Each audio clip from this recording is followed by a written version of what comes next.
All right, hello, and welcome to another episode of the Couch Coaches podcast, where we talk about everything going on in sports for this week. And we are super football heavy this week, of course, because we're in the mix of the middle of the NFL season, and we have championship season for college football, which will then have a huge impact on who we see in the Final Four and who we see in the bowl game. So let's get going. I would like to start with the Raiders game from Sunday.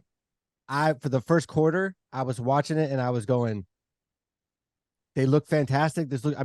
Wow, this is look at this whole new team and everything. And then the next three quarters were not good at all. So Deacon Hill, I'm gonna start with you. I was excited for you the first half because I know I was talking so much crap at church, which because it's just fun to do. But I really thought you guys were going to pull it off. You guys looked really good, and then it didn't happen. So thoughts on the Raiders game on Sunday? Yeah, like you said, they started out, 14-0 lead, and I seen you send me my text and all that stuff, and I ignored you. But my Raiders, I think the expectations, we got a little excited. They are who they are. They playing against the Chiefs. The Chiefs are, defending Super Bowl champs. They still have Patrick Mahomes, and then they still got Kelsey. So, I just think the Raiders are who they are. We just got to sit back and play out the rest of the season and see where we go from there. As far as Antonio Pierce becoming the head coach or not. I definitely do not like the offensive coordinator. I think he's a little over his head and I think that's our biggest problem is the plays get stale. They started out with a couple plays and were able to score, but then after that, it gets way too predictable on the play call. And I think they need to get rid of that playbook. That's one of them old books that they done had for forever. And the Raiders need to get an offensive coordinator to come in there and be innovative and up to date with play calling. But other than that, I just think the Raiders are, they're still a team worth watching. They're going to be there. I think they'll still be in all these games that are coming down the stretch. And, I'm not expecting them to make the playoffs or anything like that. I'm just hoping that they just continue to improve. I'm rooting for Antonio Pierce to, I'm rooting for him, but he has to prove it.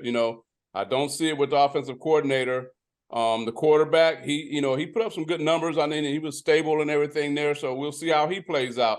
I think everybody's auditioning for next year. We got rid of the cornerback.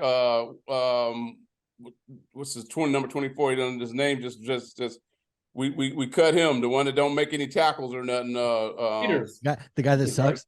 Yeah, Peters. So that's what I like about what Pierce is doing. He's holding everybody accountable. Before we just keep guys around for namesake or whatever. But now if you're not producing, you're out the door. And I think he got everybody on notice for that. So I think they'll continue to compete throughout the rest of this season, and hopefully they'll find something and find their way. I hate that when people go, "Oh, let's tank for next year" and all that. I never like tanking because you never know what your team is about. You just got to play your games and try to build your team and let the cards fall where they may. So, I think the Raiders just got to keep playing. Is your offensive coordinator right now? He was the quarterback's coach because they ditched the coach and the OC, right? Yes. Yes, he Hardegree or something like that. Yeah, Bo Hardegree, but yeah, he was the quarterback coach, and then they made him the OC. But I think and like they said, a lot of people always said he's still using those same plays. They couldn't come in there and put in a whole new offense, so he still got to use those same plays. But I think it's how when do you use those plays and when you call them, how do you dial them up has a lot to do with it. That 4th and 1 was crazy when they had the 4th and 1 and they hand the ball off. Somebody said, yeah, you turn a 4th and 1 into a 4th and 5. You hand it off 5 yards deep. That was horrific. Oh, that was such a horrific play.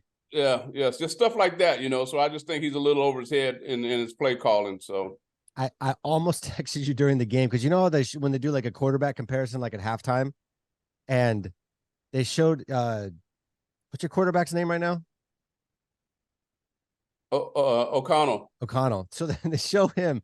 That dude looks nothing like a football player without his helmet on. He looks like some like the skinny fat guys. Like they're not they're not fat, but they're like they're Don't have thinner, muscle. but they have no muscle whatsoever. He looks like he looked like a dude that dressed up as a Raider for Halloween. I almost texted you. It's I saw him, I'm like, because he's not playing bad. I mean, he's not playing great, but he's not like he's not horrific out there. But that dude looks nothing like a like. I bet you he goes to a bar and they go, "What do you do?" "I'll play football." And they're like, "Yeah, right. Good one. Nice." Yeah, but for his experience and everything, where he was drafted and where for his experience, of course, he's not a Purdy, but Right. for where he was drafted, I think he's playing pretty well in his experience. So like I said, we'll see what happens with him down the stretch. Also, Yeah. Brother Bill, did you get a chance to see the Raiders game? And just thoughts on the I Raiders did. and thoughts on the Chiefs also, because we'll most likely be playing them in the Super Bowl. Yeah, I did, and I was said I would not interrupt Deacon Hill during the game.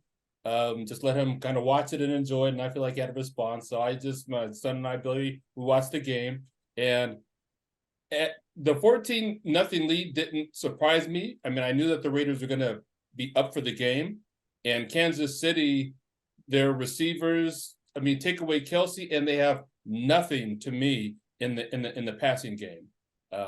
But what I saw in the second half was Steve Spagnuolo does what he does defensively, and even with the Raiders' predictability on offense, which I agree with Deacon Hill that was a disappointment because not only was it stale and predictable, but it played right into Kansas City's defense's hands. I mean, they are for everything Patrick Mahomes does and Kelsey does. That defense is consistent. Now, they've had lapses in times against better teams, but the fact that they held the Raiders only 3 points in the second half was surprising. But again, it just kind of goes to what they, again, their defense is who they are. They're legit. The other thing I thought was interesting in the game was as good as a start they got with getting Jacobs the ball. Again, they don't have to run him, but just put the ball in his hands. And I think if they don't get another offensive coordinator, then it's going to be tough sledding even next year because teams are going to know how to defend them. They're going to run on first down, get what they can, and then it becomes, second and long, third and long, and then if they don't get it, they have to punt. And so I'm curious to see what they do in the how they finish out the season, how hard the players play. And then going on into next year. Because believe it or not, the AFC West division, I mean, yeah, as long as Mahomes there in Kansas City, they're probably going to be the favorites to win the division. But the Raiders aren't that far away from making some inroads in the division. Denver is a shocker. No one expected Denver to do what they did the last 5 games. LA Chargers, they're at the bottom. So There's also a shock because they're so talented. Right. but Kansas City, the AFC this is the part of the season that I like, the second half. All the games are going to get amped up in that race for home field advantage. The 3 teams that are vying for it between Kansas City, Miami, and the Ravens. I think home field is important to me equally for all 3 of them. I don't give any team the edge to say they can still go and win on the road if they have to.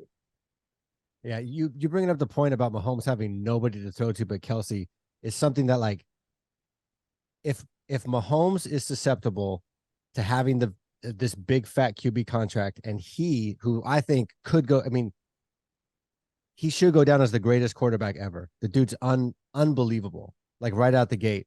But even he's having a hard time being successful. And granted, we'll see how the season plays out because his contract is so big. It's hard to put like really strong players around him. I mean, like Tyreek Hill, he costs so much money that was an easy kind of, okay, you got to go. If you're gonna make 30 million, go someplace else.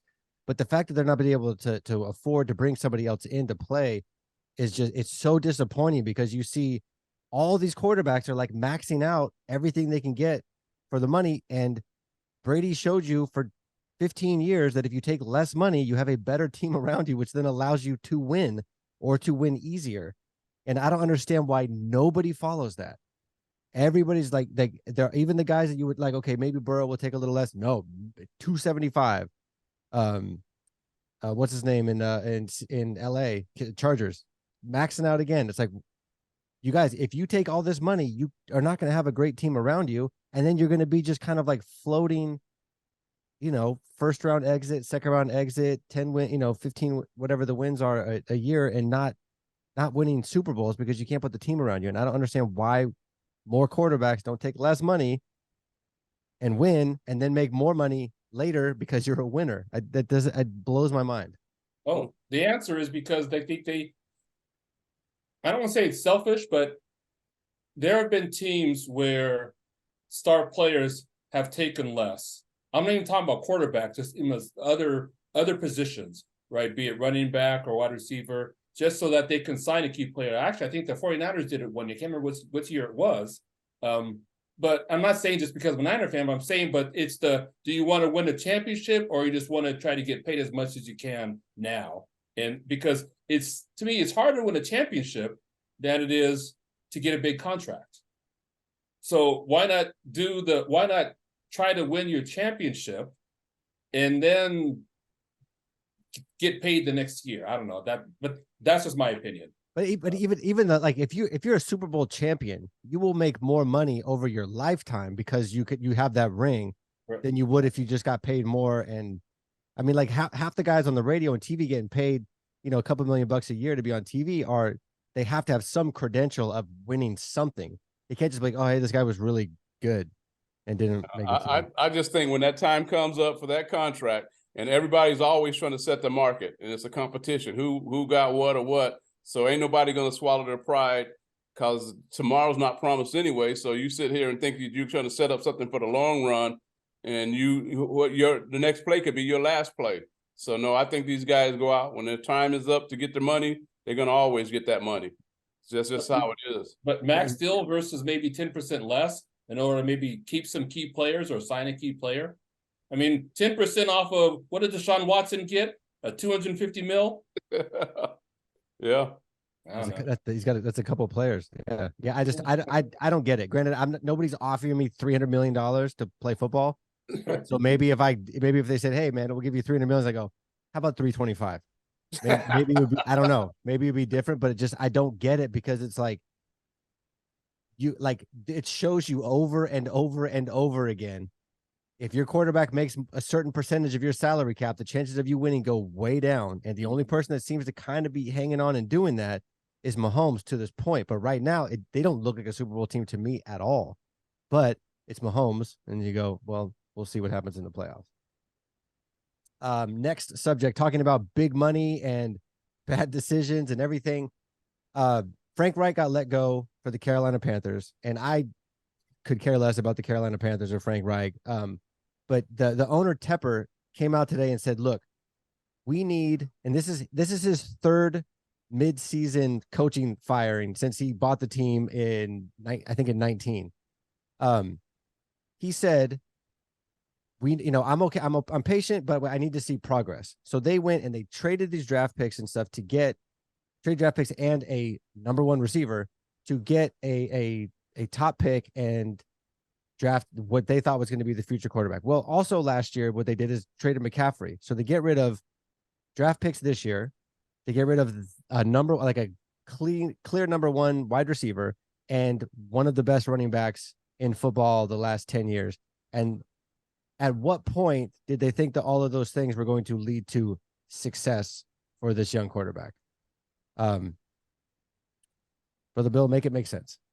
Well, Bryce Young doesn't have enough talent around him, one. Number two, if you look at where the Panthers have been since they lost the Super Bowl 50, so it's been, 7 years? If take away McCaffrey, the team has been non-existent offensively. And so I don't know. I'm not in the owner's head. I don't know what his plan for the team is. But clearly, without talent, they're going to continue to be at the bottom of the division, and they'll just be irrelevant. And I feel for the fans because as a product that they're putting out there on the team, that's just not good. That's all I got. Big Greg. Well, like you said, it's a quarterback-driven league, so they had to try to get the quarterback. So they had to move up in the draft. So and that what more was their draft capital. They had to get rid of. They had to give up that their wideout, the number one receiver, to move up to get the number one quarterback, which they thought was the number one, Bryce Young. As far as McCaffrey, McCaffrey's in the perfect situation, guys, with the 49ers. He's in the ideal situation. He was a good running back in Carolina, but he's not a workhorse. What they needed in their system, he had to be the workhorse. And he, as you notice, he stayed hurt all the time. He was always hurt because they always ran him to death. And where he's in the perfect situation where he don't have to carry the whole load, and he's dynamic. I ain't taking nothing from him. But he's not that guy that you're going to get, 25, 30 carries a game and game in and game out. Every now and then you might give him, a workload, but you can't. He's not going to do that for a full season, and probably no running back can. But yeah. So as far as that, he wasn't working out in Carolina, not for what they needed. So I could see them, and he was happy to get out of there. That thing just got to a stalemate right there. So that I ain't going to lay too hard on him. I think the biggest problem is, like you said, the coaching carousel. They keep on, you just can't keep getting rid of coaches, bringing in coaches mid-season, firing and stuff like that. So they need to settle in on their quarterback, their coach, and they just got to ride it out. They got draft picks next year. I think I'm looking at they got like six draft picks. They only got like second through fourth and a couple of fifth and sixth round picks. Maybe they can package something together and move up a little bit. Plus they, yeah. But yeah, they gotta build through the draft, and then they gotta settle their coaching. You gotta find that guy, whoever it is, and then you gotta stick with him, and just go from there. But if you're a coach and you're a good coach, you're not going to Carolina. Like Carolina's only going to get an assistant coach that's like looking for like an opportunity, because I can't imagine. I mean, they paid big money to bring in Rule. Gone. They're bringing in probably not as big money to bring in Reich. Gone the first year. I mean, that can't be a situation where you're like, if I'm a coach, oh yeah, let me do this. Let me move my whole family and everybody to Carolina, and then if the owner's not happy, I'm gone. 12 to 16 months after getting hired. It seems like an awful situation for Bryce Young. Well, I saw something in the news today saying that Greg Olson, who calls the games on Fox, wants to coach. Might be interested in the Panther job. Right. I have no idea why he would want to leave that gig on Fox and go to the Panthers. Well, he's a legend over there. What's that? I said he's a legend in Carolina. He played, but he has no experience. That's the whole problem. He has no coaching experience at all. So good luck with that. Yeah, that's the dude they're going to get. They're going to get the tight end that is a commentator that wants to coach. They're going to. I mean, they're going to get like Jeff Saturday kind of a coach. Right. All right. So on to college football. This is a absolutely monster weekend with tons of implications. The ranking top 4 came out: Georgia, Michigan, Washington, Florida State. Out of those 4 games, we have obviously the championship weekends. Who do you think is the most likely to lose this weekend? Which would then, I'm assuming, if any of them lose, they're going to be out of the top 4. I don't see somebody surviving that. Oregon plays Washington. Georgia plays Alabama. Louisville plays Florida State. Michigan plays Iowa. Well, I would say. Go ahead. No, go ahead. I think that the game that I think is the most evenly matched is Washington and Oregon. Because that last game came down to the wire, and again, I always say styles make fights. Both teams' offense has a style that can light it up.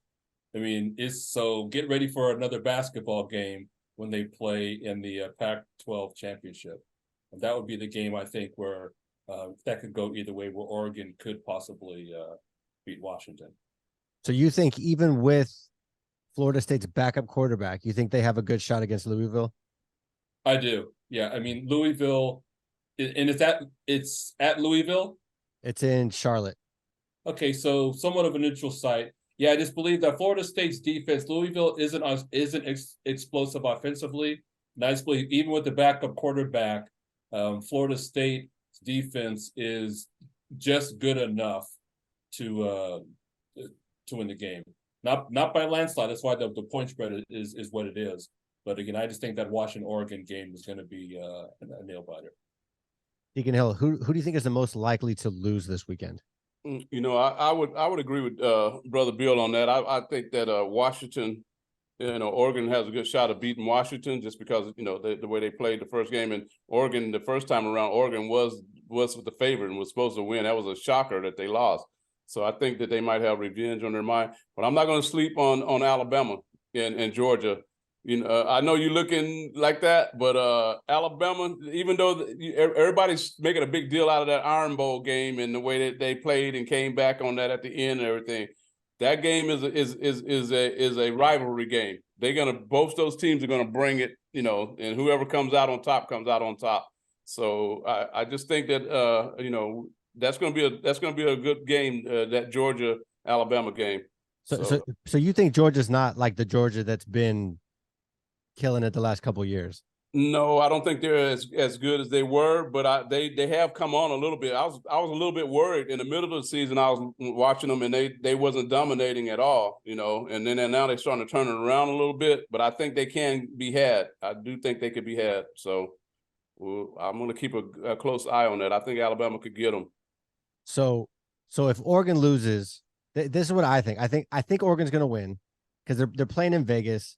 Oregon kind of got a little too aggressive and messed up at the end. So unless they do that again, I don't. And Washington, man, Washington plays to their competition. It's frustrating to watch. I thought they were going to lose the Apple Cup this weekend. I'm texting my brother-in-law going, dude, what are you guys doing? Can you put away this terrible team? What I see happening is I see Florida State, Louisville being close. I see Oregon winning and going up into the top four. I see Michigan's going to kill them. I do not see Alabama beating Georgia. It would be cool because it'll mess everything up and make it crazy, but because I don't really care about either team. It would make it very exciting if they did win. So what happens if they win? Nothing. Georgia goes to 3 or Georgia goes to 4, something like that. And Alabama don't get in? Nah, because they're so see, here's the thing. This is what I think is going to happen. I think the committee's going to look at Florida State and Louisville and look at Florida State and be like, do we really want a second string quarterback going into this college football game, or can we have like one of the biggest playoffs ever? And I think they're going to murder Oklahoma State. Or do we bump them Texas? And then you have Georgia, Michigan, Texas, Oregon. That's a big fat juicy TV tournament. I bet they're begging for Florida State to lose and Texas to dominate and go in. I can't, man, jumping from 8 to 4 is a big fat jump. That's a huge jump. Yeah. And I think they position them that way. Like, I think they say something. I think they're trying to say, look, we really don't want Alabama in this. So we're going to put them in 8, which is a ridiculous jump because Oregon and Washington are so close.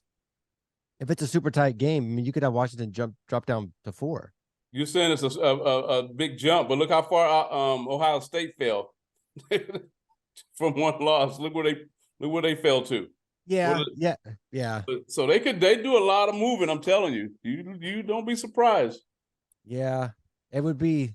I'm disappointed. Ohio State's so far down, just because like what they did last year. So they lose against Michigan. They're still in the championship, and they took Georgia to the very end of the game last year. I think the only team that they don't play fantastic against is Michigan, and the only thing I can think of is that Harbaugh's in their head, because I don't understand why they play so well and there's so offensive schemes and everything's all over the place and doing great, and they play Michigan and it just like stops. Yeah, the quarterback play is what held them back. Yep. Yeah. I was gonna say the turnovers. So, but I picked up on something that you were saying about the scenario. So let's say if Alabama beats Georgia, and the question was, what would it take for an SEC team to be in the Final Four? So if, let's say, Georgia loses, would they drop more than 4 spots? Right. I still see them. Probably not. Top right. 4. But then what happens if both Georgia loses and Michigan loses, And Washington and Florida State. Well, yeah, I mean, I don't think all 4 of those teams are going to lose. I'm thinking the team that would be the most likely to lose, I think it still comes back to Washington. And if they lose, they would be a one loss team. They'd be 12-1. And Alabama at 8, I can't see Alabama. There's 4 teams with 1 loss: Alabama, Texas, Ohio State, and Oregon. And so if Oregon wins, then they could conceivably be in the Final Four. So they take one of those spots. And then Texas is going to win. I can't see Alabama leapfrogging both Texas and Oregon. And, well, Ohio State's done. Well, Texas and Oregon in order to get that 4th spot. But they'd still have to leapfrog. Florida State loses. They'd have to leapfrog Ohio State, too. I mean, Ohio State's ahead of them. Well, but Ohio State doesn't play another game. Yeah. No, I know, but you can do funky things without playing. They can still shift stuff. Ohio State's ahead of who? Texas. Yeah. So 5 through 8 is Oregon, Ohio State, Texas, and Alabama. So I don't see how you guys can't see if Alabama beats Georgia. How is Georgia? How is Alabama not in? And Georgia's still going to be in. Well, so. Oh yeah, because I can't see who's gonna. So then Florida State's moving up, Oregon's moving up, Washington's moving out. So that would shift Ohio State and Oregon in. And then Washington. So I don't see Florida State. Even if Florida State wins, I don't see them making it because the committee has to look at that and go, they have a good record, but we cannot put a backup quarterback in. Okay, Deacon Gray said something that makes sense though. So let's say Georgia is the only team that loses, and Michigan, Washington, and Florida State, win their games. Then could that drop Georgia all the way down to 5, and then Michigan, Washington, and Florida State all move up 1, and then Alabama comes in at 4? I think that's too big of a jump. I don't see why you can't see that. Even if Texas wins, because see, but Texas beat Alabama. Exactly. But then in Alabama. Yeah, they did, and that was early on. And you got to look at Alabama was figuring some stuff out, and then you got to look at the strength of schedule. The schedule that Alabama played in the SEC, and look what Texas' schedule was. All that stuff got to come into consideration. And I just think if Alabama beats Georgia, and look at this one, if Oregon beats Washington, both of those teams, why can't they replace the teams that they beat? I'm not in the same position, but I mean getting into the playoffs. If Oregon wins, they get in. If Alabama wins, they get in. Yeah, but Oregon's at 5. So if they win, they're going to automatically be up, and Washington will automatically be out. Alabama's at 6. Alabama's at 8. They're going to beat number 1. Alabama's at 8. Alabama's at 8. At 8. Ohio State. Yeah, if they were at 6, I could see that, but they're at 8. Oh, that is 8. I need my glasses. I'm thinking that's 6. Yeah. No, 6 would make total sense. Yeah. Okay. Well, calm me down then. But I'm still thinking they could get in anyway. If they beat number 1, you got to get them in. I say if they beat number 1, you're going to want to have. There's too much money in this for there to not be an SEC team in the Final Four. I'm just going to go ahead and say it. I mean, there's too big a market to not have an SEC team in the Final Four. For sure. But that happened to Alabama before, right? Didn't they? They were out of it. They were out of the Final Four, and they won the last game and still didn't get in. And everybody was like, "But either Georgia or Clemson was in." So, but there was somebody and either they were really hot and weren't in the championship for whatever reason, and didn't get in. There was something where they were really hot, and you're like, man, I wish they had made it because they were. Yeah, I remember that. Yeah. I kind of remember that scenario. Yeah. And I don't remember if they were not in the SEC championship game at all, or if they were and won, but still were so far out that they didn't. I don't remember what the scenario was. I was looking at that wrong though. Yeah, if they're number 8, that's going to be so. Yeah, and I think the Oregon Washington game will be pretty close, but I can't see if Washington loses, they have to even if it's like a field goal game. I cannot see them keeping Washington in. No, they're kind of a boring team. They're not a real great product. Like I would much rather see Ohio State slip up, but I think Texas is going to make a jump. I think Texas will beat up on Louisville, and I think they're going to be the team that jumps up, and it'll be Oregon and it'll be Georgia, Michigan, Oregon, Texas. Hey, I hope brother Joe Morgan ain't Mosley isn't hearing you say that about Washington. He knows because he was stressing about that Apple Cup too. You can't watch that stuff. You can't watch that and go, we're gonna kill Oregon. Oregon's their coach seems intense. He seems like he's like, we messed up here, and we're gonna fix all these things. Washington seems a little sloppy to me. But so no thoughts that Michigan will lose to Iowa, I'm assuming, right? None. Okay. None.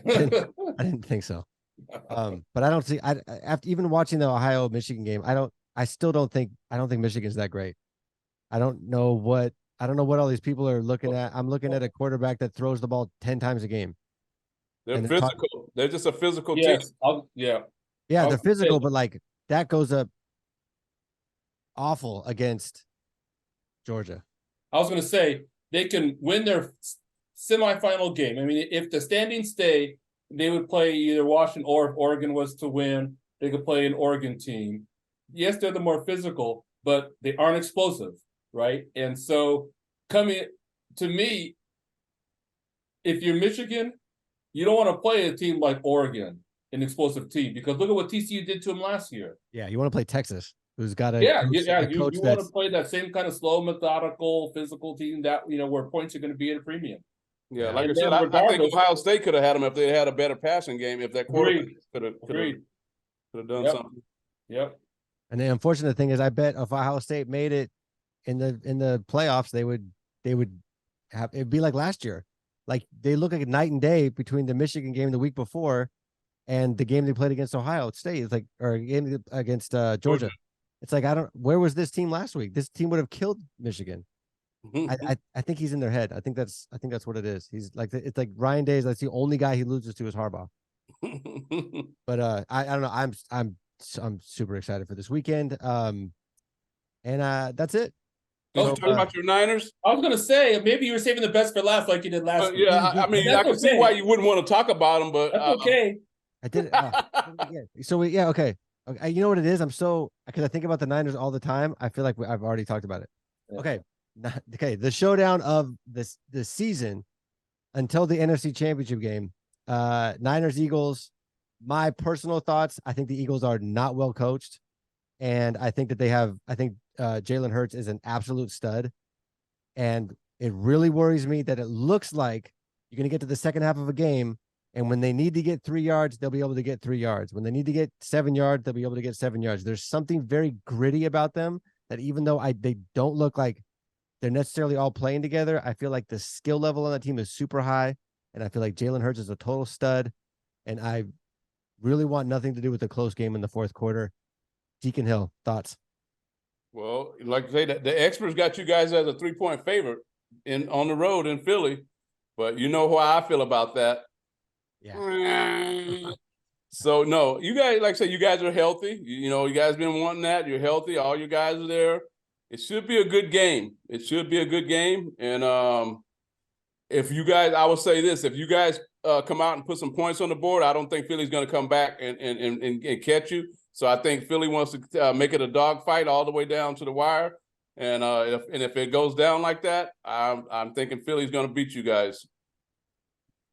That's fair. Brother Bill.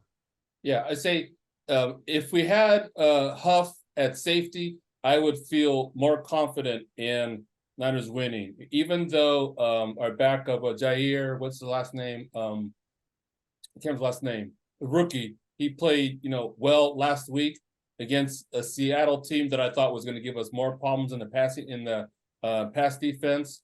I think the thing with Philly, you have to give them credit for is their defense when it needs a stop. Now, granted, Buffalo should have won the game. They had 2 chances to win the game. The Bills did.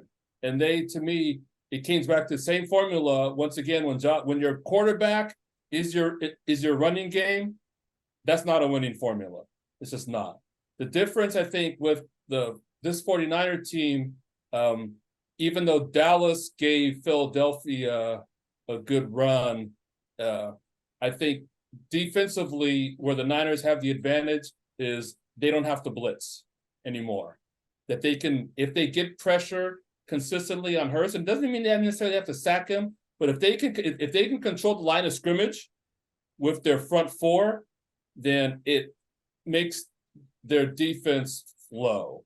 They run to the ball. Whoever catches it, they don't have Goddard to worry about a tight end. Philadelphia is easier to defend this year than they were last year. Offensively, the key for the 49ers is they just have to take care of the ball. If they take care of the ball, even if they have to punt, my thing is punting isn't bad if you have a good defense. Just don't turn the ball over, and then you're giving already a good opponent at home a short field. We're going to see how good the 49ers offense is against arguably the best team they've had to play defensively all season. Yeah, for sure. Taking nothing away from Dallas. The Browns. The Browns. The Browns, the difference there is the Niners didn't have Trent Williams or Debo. So now the Niners offense is going to have to be prepared to just stick with their game. And I'm interested in the play calling because Kyle Shanahan for the last 3 weeks has been extremely aggressive offensively, which has been a good thing. And for everyone who's still doubting, Purdy, he doesn't have to throw the ball 25 times for the Niners to win a game. If they are moving the ball, if they're getting the ball in the hands of their playmakers, then they should be able to put up enough points and get enough stops to not just win the game, but even cover. I don't think it will be an upset if they beat the Eagles at Philly by more than 6 points. I'm saying right now. I think we're going to be real. Philadelphia's offense has not played a defense like the Niners, other than the Cowboys. And I think the Niners defense is better than the Cowboys defense. Sure. Philly is undefeated at home. Just let that run through your brain for a minute. And who have they played at home? Look at their schedule. Who have they played at home? They played whoever they had on their schedule. Not us. They have played. They haven't played this defense. Okay. Yeah. Boy, it's gonna be fun next week when you guys come on. It is. I'm ready. It's just gonna be like it was last week. When can we invite Deacon Ivan? I'm pretty sure he won't show up. We invited him 50 times last year. When they beat you guys, he will. Okay, if we lose, it won't happen. Theoretically, if we were to lose, please invite him on. Please. He and I will be texting after the game. I won't disturb him during the game. We'll just I'll say, may the best team win. No, and then may us win. Okay, and at the end, Bill, send him that invite. Okay, I will. If he's on the show next week, I'm going to be pissed. That means we lost. I think we get we invite him win or lose. You don't invite us. He won't show up. If they lose, he's not going to come. Yeah. I'll invite him anyways. No, you got to man up. I mean, if you get show up, you can invite him. I'm just saying he's not going to come if they lose. No, he has nothing to do with that. I'm the one that's talking about him, so no, he don't need to come if they lose. Oh, well, I'll tell you what then. When who do Raiders play Sunday? It's a bye. We're regrouping right now, retooling. Oh, okay. So the Raiders won't lose this week, so it'll be a good week for y'all. You'll be in a good mood. Next week is gonna be fun, boy. I want you guys to look. Even if you lose, just come in with excitement, okay? Even when you lose, just come in with excitement because it's not gonna be over. You guys still gonna be able to, try and call your way. Win the Super Bowl, right? No, yes. that ain't happening. We're talking about playoffs. We're talking about getting you guys into the playoffs, okay? We'll get in the playoffs. Well, we're gonna get in the playoffs. It's a matter of whether or not we go in as the division winner or a wild card.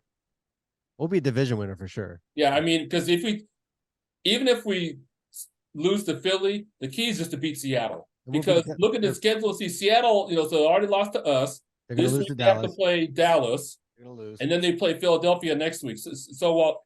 I'm sorry. Then they play Philly plays Dallas when we play Seattle. Right. And so there's still a scenario where the Niners can still get a home field advantage. You guys should. You guys are in that division. You're just a cut above the the NFC East or what is that division? The South. You guys are a cut above. You guys are come on, man. I'm serious. That's okay. That's okay, Greg. You can say we're just a cut above. That's fine. Go ahead and just you got all the way to January. Be realistic, Bill. February. Well, we got to get to the playoffs. No, he said it right. Bill is realistic. You are realistic. That's all the way because second season starts in January. Well, the second week in January. The Super Bowl's in February, which we're going to. Yeah, so yeah. But first things first, we got to take care of Philly on Sunday. Done. Consider it done. All right, all right, guys. All right, I will see you guys at church on Sunday, and we'll see everybody else on right here next Tuesday. Yes. All right, guys, have a good night. Go Niners, Raiders, enjoy your bye. And more importantly, do not go Eagles. Eagles! Gonna be good.